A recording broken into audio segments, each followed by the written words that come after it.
Titulares. Noboa prevé hacer su primer viaje oficial para asistir a la investidura de Javier Milei.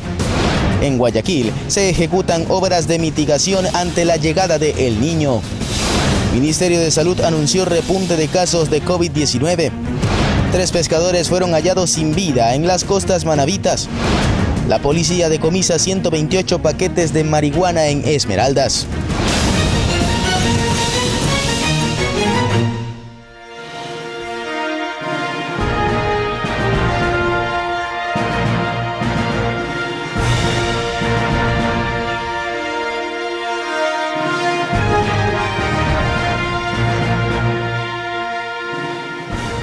¿Qué tal, amigos televidentes? Buenos días, bienvenidos a Noticias Oro Mar en su primera emisión.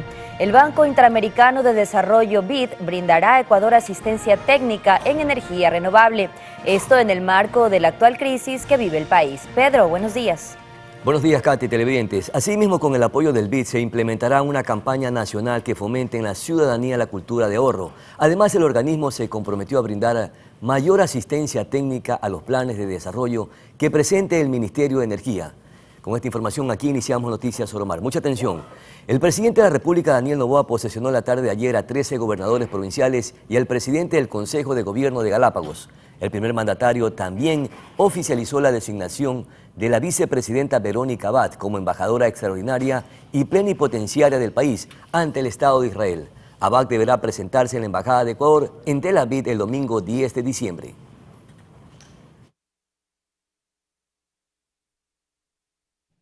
Para darle seguridad a los ciudadanos, para estar en constante comunicación con el gobierno central, para poder coordinar tantas cosas que el Ecuador necesita. En este momento falta casi todo. Falta estar al día con los hospitales, falta estar al día con la ciudadanía, falta estar al día con los agricultores, con los empresarios.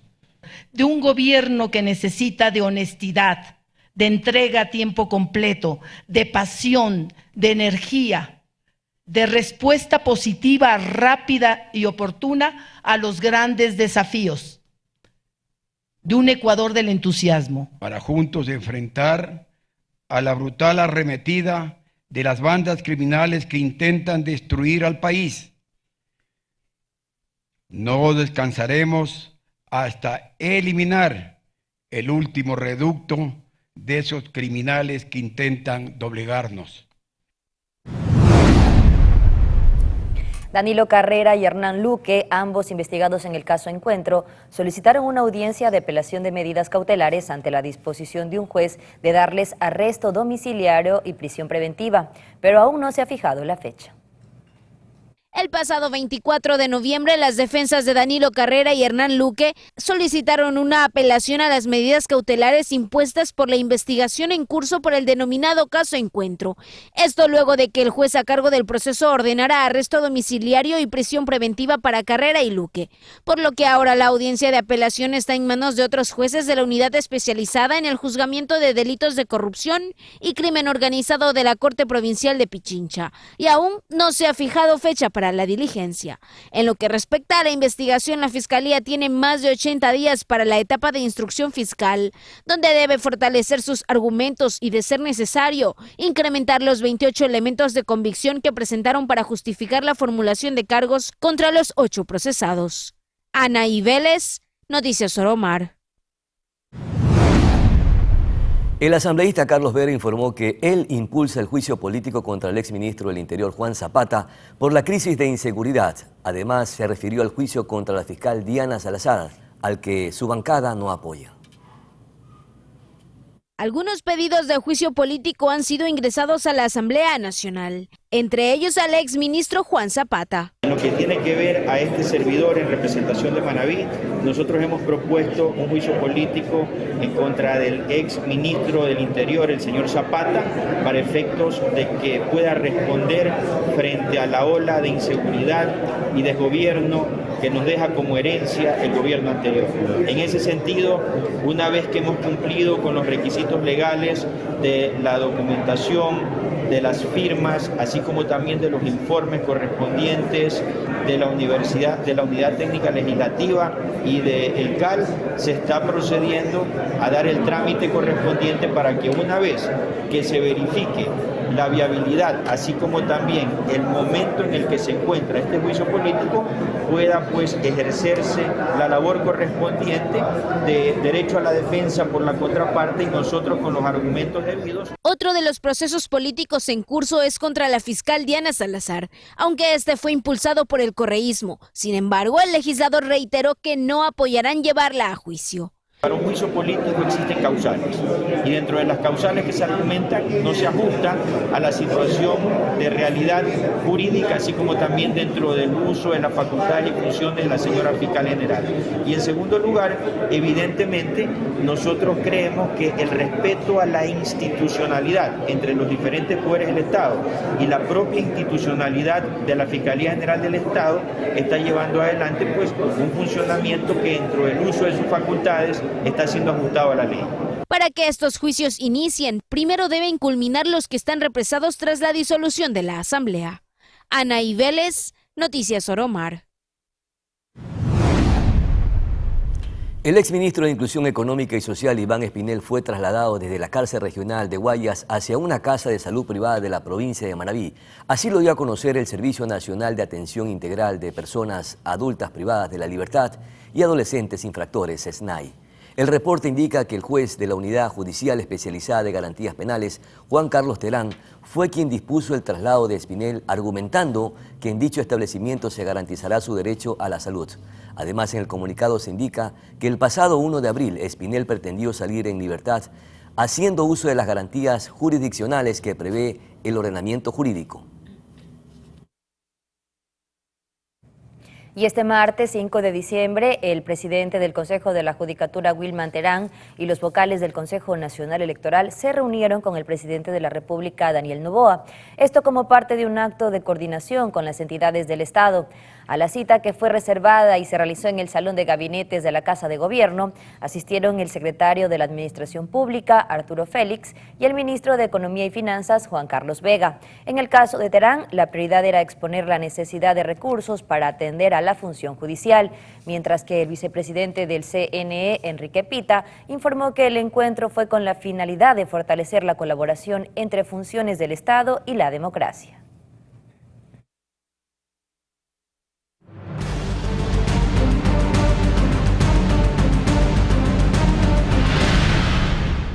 Con 123 votos, el Pleno de la Asamblea Nacional aprobó la Ley de Vigilancia y Seguridad Privada. Esta normativa, que prevé ser un apoyo en la lucha contra la delincuencia, plantea una coordinación directa con la Policía y Fuerzas Armadas mediante la creación de una subsecretaría exclusiva. Entre otras cosas, la ley también incluye otros 2 puntos importantes. Uno de ellos tiene que ver con las licencias para portar armas para los trabajadores de vigilancia y seguridad privada, mientras que el otro está relacionado con el acompañamiento legal de las empresas a sus trabajadores en casos de la defensa de la vida.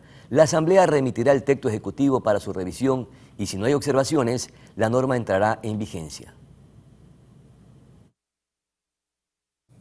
Y el coordinador de Pachacutit, Guillermo Churuchumbi, fue acusado de presunta concusión por el supuesto cobro de diezmos cuando era alcalde de Cayambe.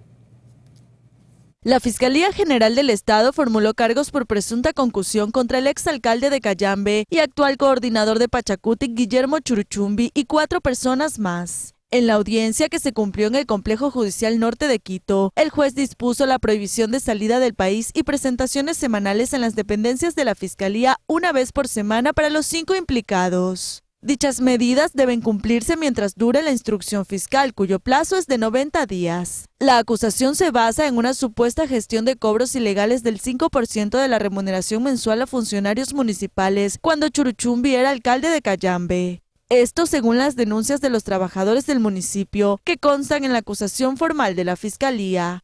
Tania Loor, Noticias Oromar. Valentina Cedeño, presidenta de la Comisión de Desarrollo Económico de la Asamblea Nacional, informó que para este 8 de diciembre estará listo el informe para el primer debate del proyecto de reforma tributaria que envió el primer mandatario a la Asamblea.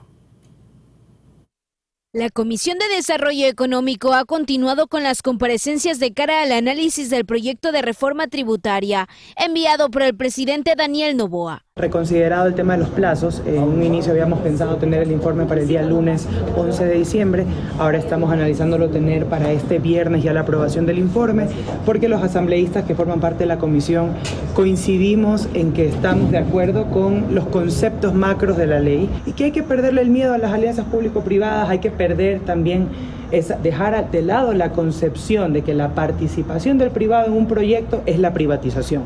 Es simplemente una participación con una estructuración de los proyectos que sean rentables siempre primero para el Estado, para el ciudadano, para los ecuatorianos. Con esto se espera que el primer debate se lleve a cabo la próxima semana, aunque se están evaluando realizar cambios en el proyecto. Estamos analizando el tema de los proyectos inmobiliarios, lo más probable es que este acápite salga de la ley para que tengan tranquilidad también el sector de la construcción. Lo que sí estamos pensando es en la parte de la devolución del IVA a los materiales de construcción y quiero ser muy enfática.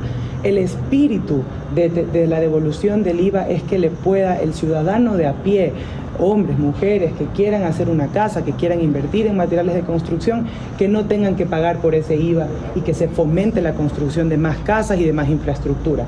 La herramienta que hemos encontrado para que no se traslade ese precio al proveedor y al costo y al consumidor es la devolución del IVA. Estamos analizando poder hacer una devolución automática, estamos conversando con los asambleístas. La legisladora Pierina Correa informó que ellos están trabajando con equipos técnicos para analizar el tema. ¿Qué nos preocupa?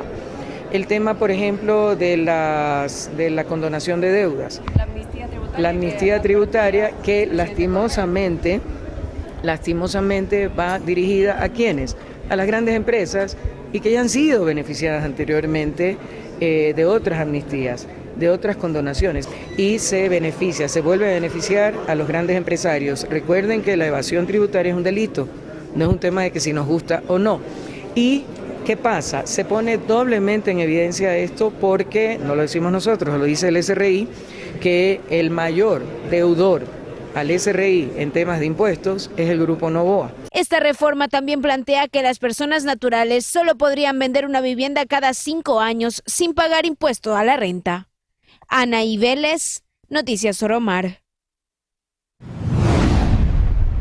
Amigos televidentes, momento de una pausa comercial. Al volver, Pedro y amigos, les contamos acerca de 3 de los pescadores desaparecidos en costas manavitas.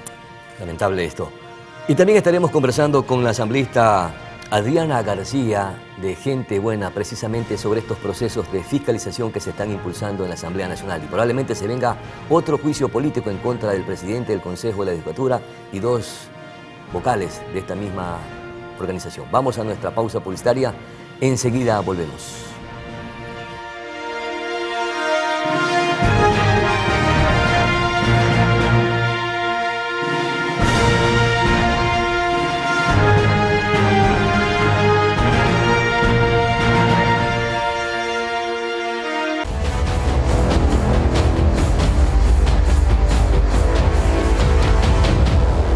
Seguimos con más noticias. Iván Saquicela, presidente de la Corte Nacional de Justicia, ha expresado su preocupación por la eliminación de la tabla de drogas. Ante esto, plantea una resolución para aclarar el vacío por la derogatoria. El presidente de la Corte Nacional de Justicia, Iván Saquicela, se pronunció tras las alternativas para cubrir el vacío tras la derogatoria de la tabla de consumo de drogas. Esto tras una reunión con el presidente de la Asamblea, Henry Kronfle. Ya no existe esta tabla, hay 2 soluciones. Una, de forma inmediata, podría ser una resolución del Pleno de la Corte Nacional de Justicia del Ecuador, porque nosotros tenemos la atribución en caso de duda u oscuridad de la norma. Y 2, cómo no, pero eso es a más largo alcance, una reforma al Código Orgánico Integral Penal.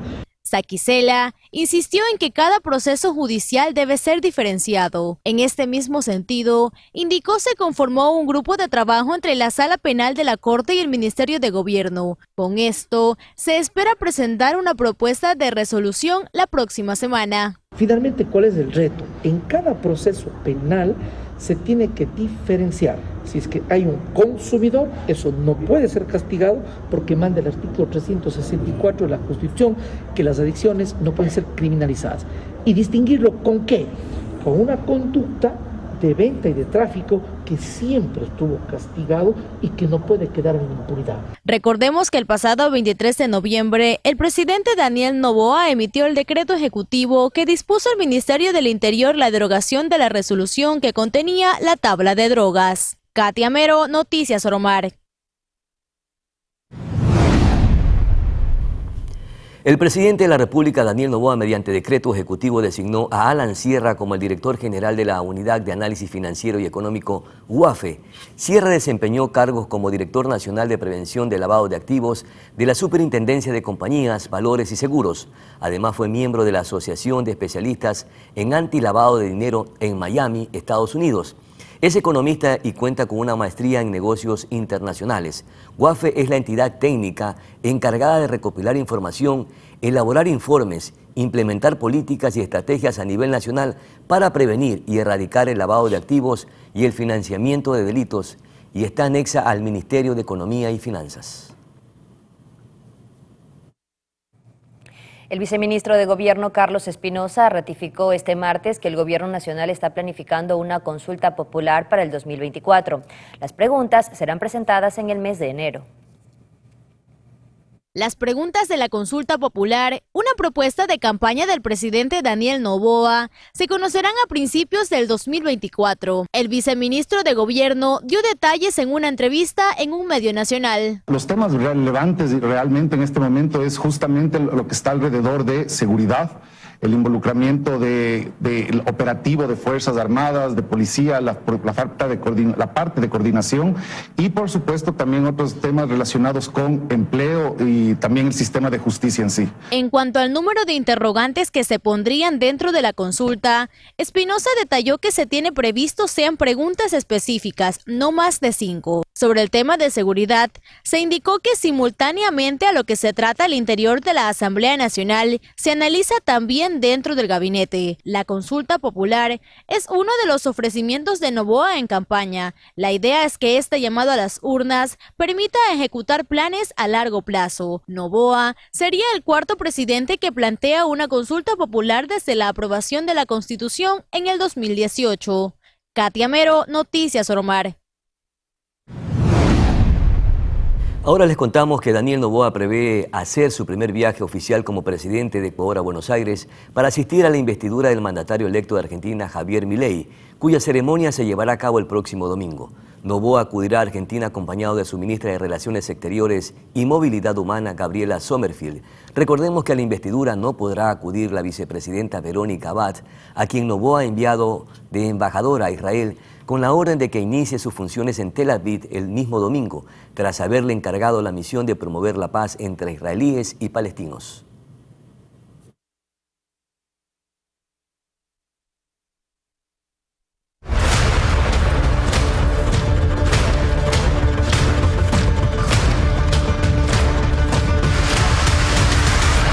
Y preste atención, el Ministerio de Salud anunció un nuevo repunte de casos de COVID-19 en las últimas semanas en el país. Ciudadanos llegan a diferentes casas hospitalarias en busca de atención. La llegada del invierno incrementó los casos de enfermedades respiratorias altas en Guayaquil en la última semana, incluyendo los pacientes con COVID-19 que presentan complicaciones en la garganta con molestias de 7 a 12 días. El Ministerio de Salud Pública MSP registró 1.659 casos de COVID-19 a nivel nacional en las últimas 4 semanas epidemiológicas como la 44, 45, 46 y 47. Esto evidencia un aumento considerable en casos en comparación a las 4 semanas anteriores de la 40 a 43, en que solo se cuantificaron 903 casos de este virus. Médicos del municipio de Guayaquil indican que en los hospitales se ve un aumento de casos de enfermedades respiratorias altas. Por su parte, el director de salud de esta ciudad instó a la ciudadanía a hacer uso de mascarilla, hidratación y limpieza de manos para prevenir estos contagios propios del invierno y cambio de clima. Katia Mero, Noticias Oromar. Autoridades de la empresa municipal de alcantarillado y agua potable de Guayaquil supervisaron varias obras de mitigación para los efectos del fenómeno de El Niño en Bastión Popular. Por ejemplo, se realizó la ingeniería, diseño y construcción de los muros laterales de contención que beneficiarán a unos 27.000 habitantes, mientras que en el sector del Fortín se ejecutaron trabajos con ductos cajones en una longitud de 30 metros para evitar desbordamientos. Y el Instituto Nacional de Meteorología e Hidrología, INAMI, prevé lluvias leves desde esta semana y la próxima semana en toda la región interandina. Mientras tanto, en la región litoral habrá precipitaciones hasta enero del 2024. Lluvias leves a partir del lunes 11 de diciembre en toda la región interandina. Luego de días con mañanas despejadas y una radiación ultravioleta alta, es lo que prevé el INAMI, Instituto Nacional de Meteorología e Hidrología. Ahora, esto se debe por el ingreso de la humedad que viene de la Amazonía y depende mucho de la velocidad del viento que tengamos en los diferentes niveles de la atmósfera para poder saber si es que esta humedad logra atravesar la cordillera, pues entonces es que tenemos los eventos de precipitación, ya sean lluvia o llovizna. En el caso de la región amazónica y litoral, se pronostica precipitaciones y tormentas, que no son más que los estragos del fenómeno de El Niño.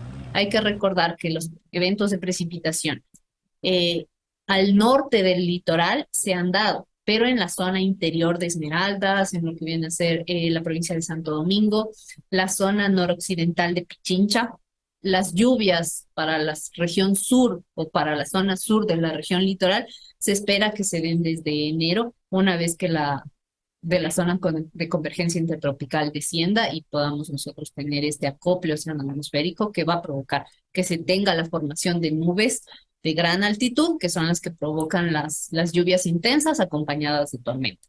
También está la sequía hidrológica, que en Cuenca son ya 97 días. En la sierra hemos estado, casi toda la sierra está con déficit de lluvias y pues al momento vamos a continuar con estas condiciones. En días de sol la recomendación es usar bloqueador, hidratarse con mayor frecuencia y protegerse de los rayos solares. Y en toda la provincia de Manabí desde ayer ya se sienten las primeras lluvias. Anoche llovió en Manta, en Puerto Viejo. En Manta, Puerto Viejo y en algunos cantones también. Al volver tenemos noticias internacionales, tienen que estar atentos. Y también estaremos conversando ya al regreso de la pausa con Adriana García, ella es asambleísta de Gente Buena y precisamente también estaremos consultándole qué pasará con el posible juicio político contra la fiscal general de la Nación. Ya estaremos conversando con ella. Pausa y regresamos.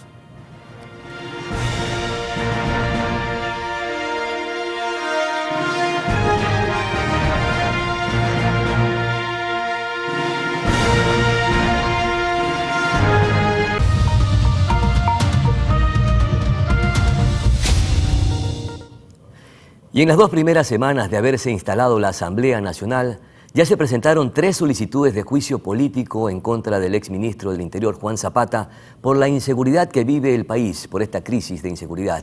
Lo mismo en contra del exministro de Energía, Santos Alvite, por la crisis energética. Y la joya de la corona es la fiscal general de la Nación, Diana Salazar, a quien se le pretende censurar y enjuiciar por incumplimiento de sus funciones y por presuntamente parcializarse en sus investigaciones. Por este tema de fiscalización vamos a conversar con la asambleísta Adriana García del movimiento Gente Buena. Muchas gracias por atender esta conversación. Bienvenida a Noticias Oromar. Adriana, y parece que se va a sumar otro posible juicio político en contra del presidente del Consejo de la Judicatura y de 2 miembros o 2 vocales de este organismo, Javier Muñoz y Maribel Marreno. Ya anunció anoche la bancada del Partido Social Cristiano, la 6 y sus aliados. ¿Ustedes también estarían de acuerdo en iniciar o en impulsar este juicio político en contra del representante del Consejo de la Judicatura y estos 2 vocales? Bienvenida. Buenos días, mi querido Pedro, y buenos días a toda la audiencia y querida de Manabí y a todo el Ecuador que nos escucha. Muchísimas gracias por esta oportunidad y para nosotros es bastante importante que ustedes tengan conocimiento de la información y específicamente que conozcan qué sucede en la Comisión de Fiscalización.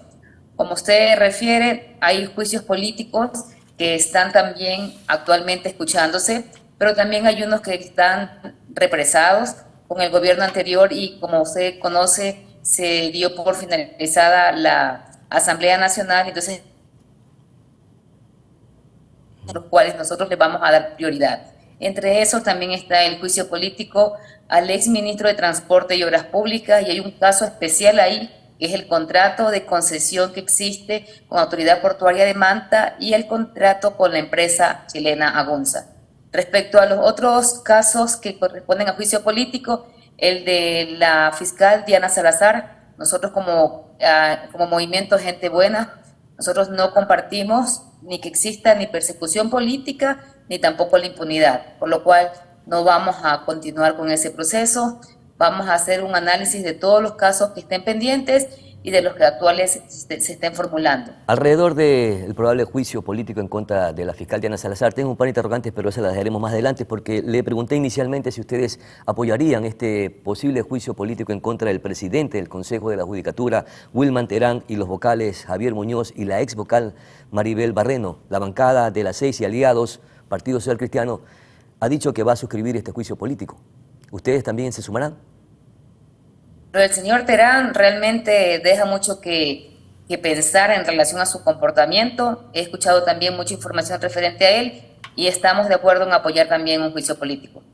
Ya, pero usted mencionó que hay varios procesos pendientes de la asamblea anterior. Entre ellos anunció el presidente Henry Kronfle en un comunicado, en un anuncio, que hay 6 procesos pendientes. Es decir, que ustedes iniciarán los juicios políticos dependiendo del orden en el que está establecido, es decir, la prioridad la tienen los procesos que quedaron pendientes en la asamblea anterior.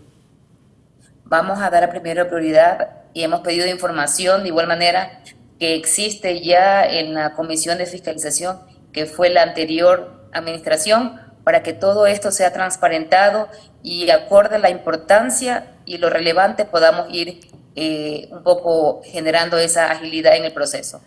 Los procesos de un juicio político tienen que pasar por varias instancias, entre ellas por CAL, por la Comisión de Fiscalización, para posteriormente ir al Pleno de la Asamblea Nacional. Si ustedes van a tratar los juicios que están pendientes de la Asamblea anterior, ¿cree que el tiempo les alcance para iniciar los otros juicios políticos, entre ellos al presidente de la Judicatura y la joya de la corona, el probable juicio político en contra de la Fiscal General de la Nación?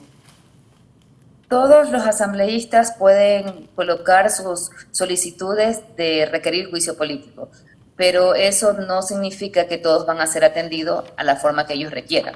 Hay que hacer un análisis y darles prioridades, como usted también tiene conocimiento, ya hay en marcha unos procesos de juicio político.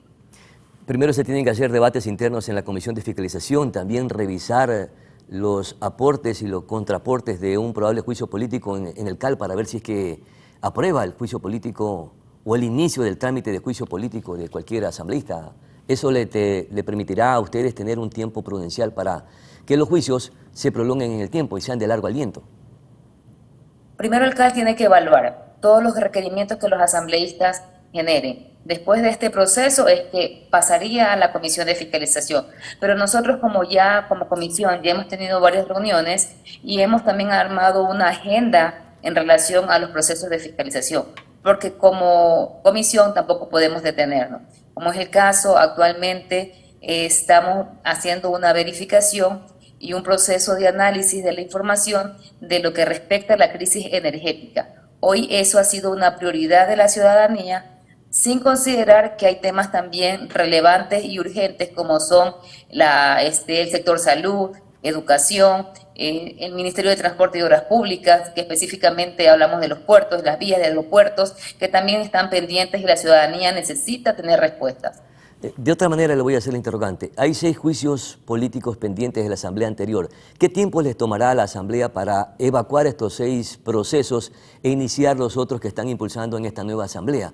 Entre ellos lo que usted acaba de mencionar, a los exfuncionarios del ministro de Energía, al ex ministro de Obras Públicas y también al ministro del Interior, el ex ministro del Interior, Zapata. Ya, se escucha que existen muchos casos solicitados, pero nosotros tenemos como relevante como en un mes poder dar ya soluciones a lo que respecta a lo que es de la parte energética. De igual manera, la prioridad que nosotros le vamos a dar a cada uno de estos juicios políticos todavía no la hemos determinado, tomando en consideración que se ha solicitado a la administración, que corresponde a todos los informes que tienen pendientes para que esto entre en análisis y de ahí tomar decisiones en consenso. ¿Qué sucederá con los juicios políticos pendientes en el caso si el asambleísta que impulsaba o que propuso el juicio en la asamblea anterior ya no fue reelecto? ¿Qué dice la norma, la ley? ¿Se podrá continuar con ese proceso de juicio político o no? Mira, internamente muchos legisladores somos nuevos, pero también se refieren que cuando no está el interpelante, esto se tiene que archivar. Pero nosotros estamos buscando las vías legales para que si ya un funcionario no cumplió o existió corrupción, tenga que responder ante las autoridades. Específicamente nosotros estamos haciendo una validación porque así como en su momento se refirieron que ya no están estos asambleístas que en su momento llevaron juicios políticos y quieren archivar esos casos, nosotros no lo vamos a permitir porque la ciudadanía necesita que se responda por esas acciones, hayan sido de corrupción o también por negligencia. ¿Y cree que encontrarán el argumento legal para retomar los juicios, aunque ya el proponente o el que impulsaba ese juicio político ya no esté como asambleísta o no tenga un curul en la Asamblea Nacional? Vamos a buscar toda la parte legal porque la institucionalidad no puede perderse porque un funcionario no se encuentre ya presente para que pueda continuar con estos procesos de juicios políticos. Consideremos el día, en este momento, estamos nosotros analizando todo lo que respecta a la parte energética, pero si ya no existiera la persona a cargo, como estamos hablando que están haciendo cambios de funcionarios y todo esto, ellos tienen que responder. Es más, nosotros estamos invitando a que vayan a comparecer en audiencias y que ellos expliquen sus razones, sus verdades, para no hacer un criterio, un juicio de valor. O sea, simplificarían el juicio político entonces, a través de estas comparecencias de los exfuncionarios. Vamos a escuchar a todos y vamos nosotros a tomar el mismo criterio, con la base legal. En cuanto al juicio político que pretende impulsar la Revolución Ciudadana o la bancada de la Revolución Ciudadana, ¿ustedes estarían de acuerdo en llevar a la Asamblea Nacional este juicio político a la Fiscal General de la Nación? ¿Hay las causales suficientes, los argumentos suficientes para llevarla a esta instancia? Actualmente se refieren de 12 casos que ellos están argumentando. La bancada de la Revolución Ciudadana, con el apoyo de sus 51 legisladores, han hecho este proceso de juicio político a la fiscal. No existe la parte que argumente que es legal, pero de igual manera ya existe un pronunciamiento por parte de la fiscal en el cual ella también se pronuncia y está dispuesta a que, a pesar de todos estos casos que no son legales, ella va también a sustentar con argumentos y poder dar la transparencia de este caso. Para nosotros... Es decir, que la fiscal va a comparecer a la Asamblea Nacional antes de que se la llame posiblemente a ese juicio político. No, ella lo que está haciendo es pronunciarse mediante las redes oficiales de la Fiscalía y está también de esta manera indicando sus argumentos. Cuando sea necesario nosotros, si es que necesitamos que ella asista, lo hará. Pero sus argumentos deben de ser contrastados, asambleísta. Por ejemplo, ¿qué sostienen quienes intentan llevar a juicio político a la Fiscal General de la Nación, que está parcializada y que solo investiga casos correístas? ¿Por qué no hace ese mismo trabajo o le pone ese mismo empeño a los procesos de otros gobiernos? Bueno, dentro de los temas que también le estaban refiriendo a la fiscal está el plagio de su tesis, lo cual ya la Universidad Central del Ecuador ya desmintió. Probablemente eso ya esté desvanecido. Ya está desvanecido. También existe los casos que se refiere no ha podido presentar y no ha sido de manera imparcial. Todas estas informaciones están hablando del caso Soborno, León de Troya, el encuentro, Pino Hidro. Entonces, hay algunos casos puntuales en el cual sabemos que están en proceso, que están en trámite, pero de igual manera tiene que sustentar, en este caso, la fiscal en el momento que... Es que lo que dicen que le da más celeridad a otros casos y no a los que usted, por ejemplo, mencionaba, León de Troya, Narcogenerales, INA Paper, Pandora Paper, entre otros casos que son sonados y son importantes y están rezagados y no hay ni siquiera una transparencia en los procesos. Si usted se da cuenta, cuando nosotros hablamos de persecución política es porque los casos juzgados específicamente han sido del correísmo. Hoy que nosotros estamos, y lo llevo un poco al tema de la crisis energética, no solamente es fiscalizar 6 meses, y yo he sido muy enfática, porque en las reuniones de fiscalización hablan de 6 meses.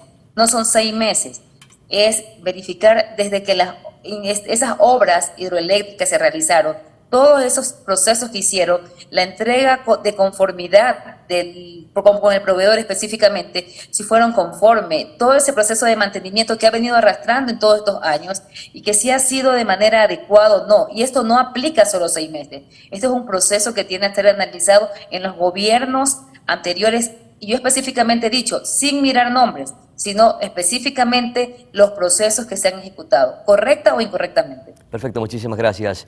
Y a propósito, ya para cerrar nada más, amigos televidentes, la UAFE denunció a través de Diario Expreso que en manos de la Fiscal General de la Nación reposan 1.280 informes de gente que probablemente esté involucrada en lavado de activos. Y no se dice absolutamente nada y lo está trabajando con absoluto hermetismo y no inicia los procesos que deben incorporarse de acuerdo a la norma en nuestro país. Muchísimas gracias, mi querida asambleísta Adriana García de Gente Buena. Vamos a nuestra pausa publicitaria y regresamos con muchísima más información aquí en Noticias Oro Mar.